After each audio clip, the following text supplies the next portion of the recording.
بسم اللہ الرحمن الرحیم۔ السلام علیکم ورحمۃ اللہ وبرکاتہ۔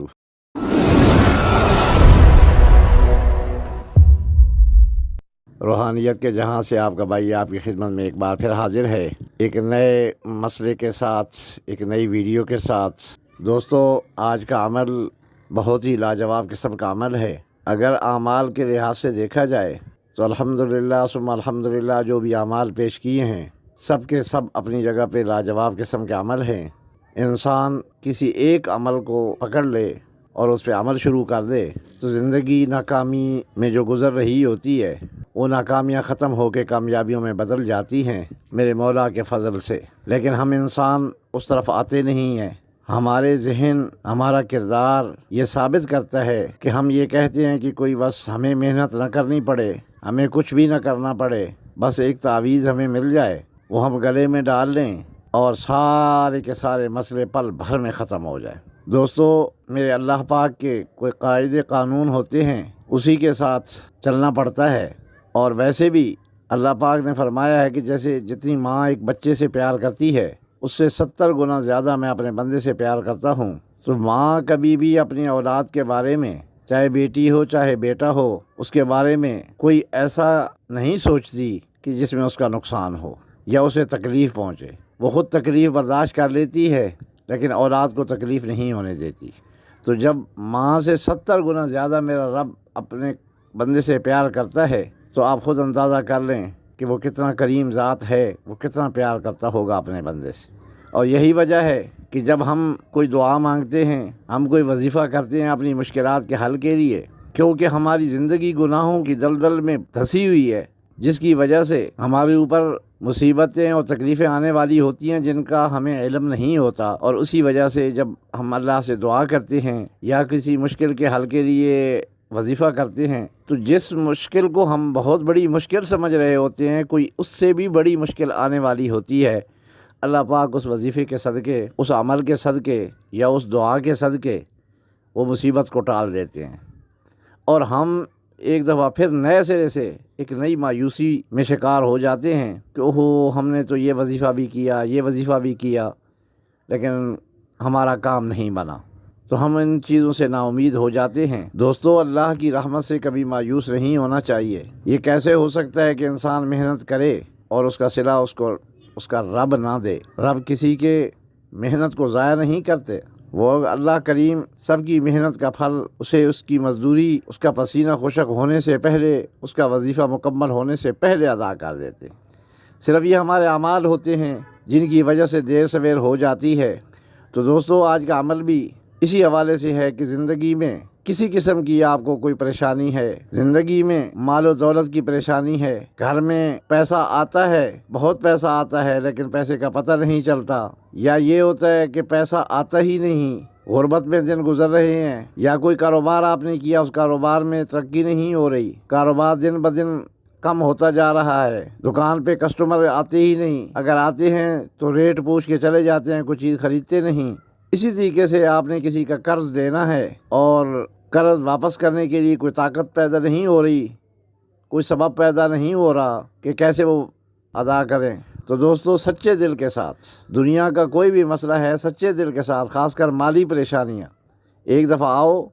اور سچے دل سے اور پوری کامل یقین کے ساتھ آؤ، پھر دیکھو آپ کی مشکلیں کیسے ختم ہوتی ہیں پل بھر میں، کہ زندگی میں کبھی کوئی مشکل نہیں رہے گی، دنیا کی زندگی بھی پرسکون ہو جائے گی اور اخروی زندگی تو ہوگی پرسکون انشاءاللہ۔ تو اس لیے آج کا جو عمل بتانے جا رہا ہوں یہ میری ریکویسٹ ہے کہ کامل یقین کے ساتھ ایک بار اس کو ضرور کریں، اور اگر اس عمل کو آپ زندگی کا سرمایہ بنا لیں، اب عمل جب بھی کوئی پیش کیا جاتا ہے تو پہلا سوال یہی آتا ہے کہ جی کتنے دن کرنا ہے؟ یار، دن رات زندگی کی کاموں میں ہم لگے ہوئے ہیں، زندگی کی مصروفیات میں لگے ہوئے ہیں، اور اس زندگی کی مصروفیات میں سے تھوڑا سا ٹائم، 20 منٹ یا آدھا گھنٹہ ہم نکال لیں، وہ بھی اپنے مطلب کے لیے، کوئی رب پہ احسان نہیں کرنا، ہم نے اپنی ذات کے لیے کر رہے ہیں۔ اگر ہم آدھا گھنٹہ یا زیادہ اگر وظیفہ ہو گھنٹہ بھی لگانا پڑ جائے تو ہم اپنے لیے اگر لگانا چاہیں تو پھر تو زندگی کا مزہ ہے، لیکن اگر ہم 1 گھنٹہ یا آدھا گھنٹہ نہیں نکال سکتے تو ہماری زندگی میں برکت آ جائے گی، زندگی میں سکون آ جائے گا، یہ ہمیں سوچنا بھی نہیں چاہیے۔ ہم رب کو اور رب کے رسول صلی اللہ علیہ وآلہ وسلم کو چھوڑ کے ہم زندگی میں سکون کبھی نہیں لا سکتے، یہ ذہن میں رکھو۔ ایک بار میں کہتا ہوں، ایک بار اس راستے پہ آ کے دیکھ لیں یار، چاہے کوئی میری بہن ہے، چاہے میرا کوئی بھائی ہے، ایک بار اس لائن پہ آ کے دیکھو اور اس راستے پہ چل کے دیکھو، رب کی رحمتیں آپ کے اوپر کیسے برسیں گی یہ آپ اپنی آنکھوں سے دیکھو گے۔ دوستو، یہ جو آج کا عمل ہے، یہ عمل آپ نے کرنا اس طرح ہے، میں پہلے بھی کئی بار بتا چکا ہوں کہ جب حاجات کے لیے کوئی عمل کیا جاتا ہے تو میرے نزدیک کوئی اس کا دن نہیں ہوتا، کوئی اس کا ٹائم نہیں ہوتا، لیکن میں اکثر رات کا ٹائم کہتا ہوں، وہ اس وجہ سے کہ رات کی تنہائی میں خاموشی چھائی ہوتی ہے، اور رب کے دربار میں جب انسان جاتا ہے تو پورے خشوع خضوع کے ساتھ جائے گا، اور واقعی جس کو تکلیف ہوگی وہ رات کو جاگ کے اللہ کے دربار میں ضرور جائے گا۔ اب دنیا کے معاملات میں آپ دیکھ لیں، کبھی ایسا ہوا ہے کہ گھر میں کوئی مریض ہو، بیمار ہو جائے، ماں ہے، بہن ہے، بیوی ہے، بیٹی ہے، بھائی ہے، کوئی بھی بیمار ہو جائے تو آپ یہ کہیں گے کہ چلو یار 2 دن ٹھہر جاؤ پھر چلیں گے ڈاکٹر کے پاس؟ نہیں، کہتے ہیں ابھی اٹھاؤ، ابھی گاڑی اپنی ہے تو نکالو، ورنہ گاڑی منگواؤ اور مریض کو اٹھاؤ، لے کے جائیں ہاسپٹل میں، ڈاکٹر کے پاس۔ تو یہی چیز ہے کہ اگر آپ کو اپنے مسئلے کی پریشانی ہوگی، اس کی فکر ہوگی، تو آپ لا محالہ آپ ٹائم نکالیں گے، اور رات کی تنہائی میں جب دنیا کی سب عدالتیں بند ہو چکی ہوں گی، اس وقت اللہ کی عدالت کھلی ہوگی، اور اس عدالت میں جا کر اپنی رحم کی اپیل کریں گے، اپنے گناہوں کی معافی مانگتے ہوئے، اپنے گناہوں سے توبہ کرتے ہوئے اس کے دربار میں حاضر ہوں گے، تو یہ کبھی نہیں ہو سکتا کہ وہ آپ کو خالی واپس لوٹا دے۔ تو دوستو، عمل کچھ اس طریقے سے کرنا ہے کہ جب بھی آپ کسی مشکل میں گرفتار ہوں تو صدق کے دل کے ساتھ رات کی تنہائی میں عشاء کے بعد کوئی بھی آپ ٹائم رکھ لیں، اور سب سے پہلے باوضو ہو جائیں، باوضو ہو کے قبلہ جا نماز بچھا لیں، قبلہ رخ، اور اس کے بعد 2 رکعت نماز نفل حاجت کے پڑھیں۔ پہلی رکعت میں سورۃ فاتحہ کے بعد سورۃ اخلاص کو 21 بار پڑھیں، پھر دوسری رکعت میں بھی سورۃ فاتحہ کے بعد سورۃ اخلاص 21 بار پڑھیں۔ اس طریقے کے ساتھ 2 رکعت نفل حاجت کے پڑھیں، اور خشوع خضوع کے ساتھ پڑھیں، عاجزی اور انکساری کے ساتھ پڑھیں۔ جب آپ 2 رکعت نفل پڑھ چکیں تو اس کے بعد آپ بیٹھ جائیں،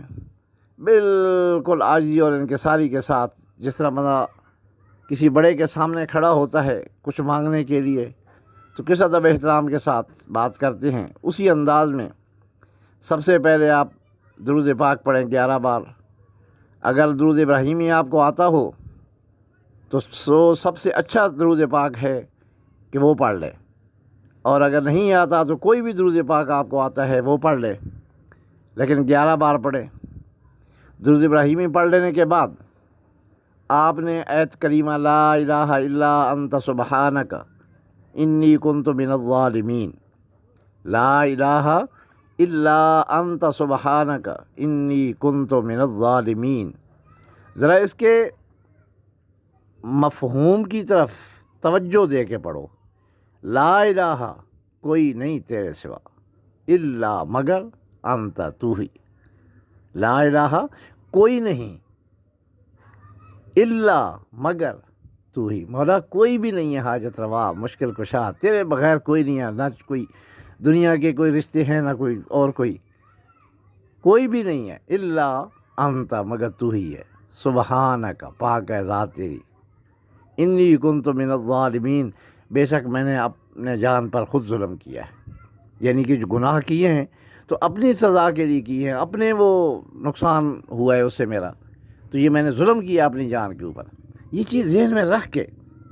زیادہ نہیں پڑھنا، صرف آپ نے 313 بار پڑھنا ہے، 313 بار آپ نے پڑھنا ہے۔ اس کے بعد پھر اللہ پاک کا ایک نام ہے یا وہابو، یہ بھی 313 بار ہی پڑھنا ہے، یا وہابو یا وہابو یا وہابو۔ یہ تین آیت کریمہ کا مفہوم میں نے آپ کو بتا دیا، وہ تھوڑا جس کو نہیں پتا اس کو بھی اب پتہ چل گیا کہ اس کا مطلب کیا ہے، تو اس انداز میں پڑھو۔ تو جب یہ پڑھ لیں اس کے بعد یا وہابو 313 بار پڑھیں، اور آخر میں پھر 11 بار درود پاک پڑھ کے اس کے بعد دعا کریں اللہ پاک کے دربار میں۔ جس مسئلے کی پریشانی ہے، جس پریشانی میں آپ گھرے ہوئے ہیں، جس کا حل آپ اللہ سے چاہتے ہیں، وہ عاجزی اور انکساری کے ساتھ گڑ گڑا کے اللہ سے مانگیں، اور اس کے بعد آپ 2 رکعت نفل شکرانے کے پڑھیں کہ یا اللہ تو نے مجھے ہمت دی، تو نے مجھے توفیق دی۔ آج دنیا دار جتنے بھی ہیں وہ کبھی ایک کے پاس کبھی دوسرے کے پاس، ایک دوسرے سے وہ اپنی حاجتیں پوری کروانے کے چکر میں ہوتے ہیں۔ پیسے کم ہیں، یار میں چاچو سے مانگ لوں گا، ماما سے مانگ لوں گا، خالہ پھپھو سے مانگ لیں گے، بھائی سے مانگ لوں گا، لیکن یہ تو نے مجھے توفیق دی ہے کہ میں تیرے در پہ آیا ہوں، تجھ غنی کے در پہ آیا ہوں مانگنے کے لیے۔